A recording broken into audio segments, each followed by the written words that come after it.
Your body does not actually improve while you are training. The workout is just a physical trigger that disrupts your internal balance. The actual physiological transformation happens during the recovery phase. To optimize your output, you have to understand the cellular mechanisms that rebuild tissue. When muscle fibers undergo heavy loading, microscopic tears form along the structural proteins. The body treats this mechanical damage as an emergency. It initiates a cellular process called muscle protein synthesis to reinforce the area. If the necessary biological inputs are missing, this cellular repair stops completely. The primary trigger for this repair pathway is amino acid availability. When you consume protein, your digestive system breaks it down into individual amino acid molecules.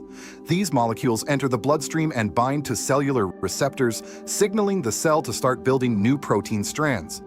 The second major physiological factor is metabolic waste removal.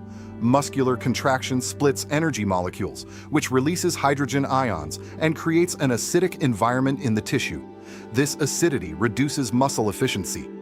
Passive rest keeps these ions trapped in the muscle, while light movement keeps blood velocity high enough to flush them out. Your circulatory system acts as a biological highway. It delivers oxygen and microscopic nutrients directly to the damaged cell walls. The efficiency of this highway depends entirely on your hydration status. Dehydration drops your blood volume, which slows down the transport of these critical repair materials.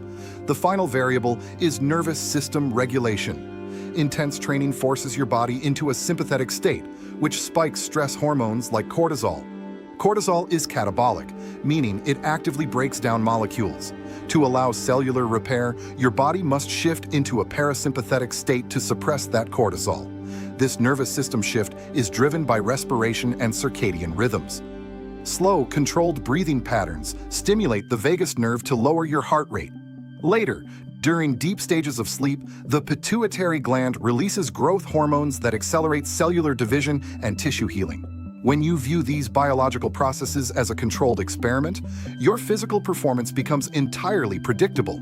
It is a direct cause and effect relationship. By managing your nutrient intervals, hydration levels, and sleep cycles, you directly control the speed of your cellular repair. Neglecting these physiological variables leads to progressive tissue degradation.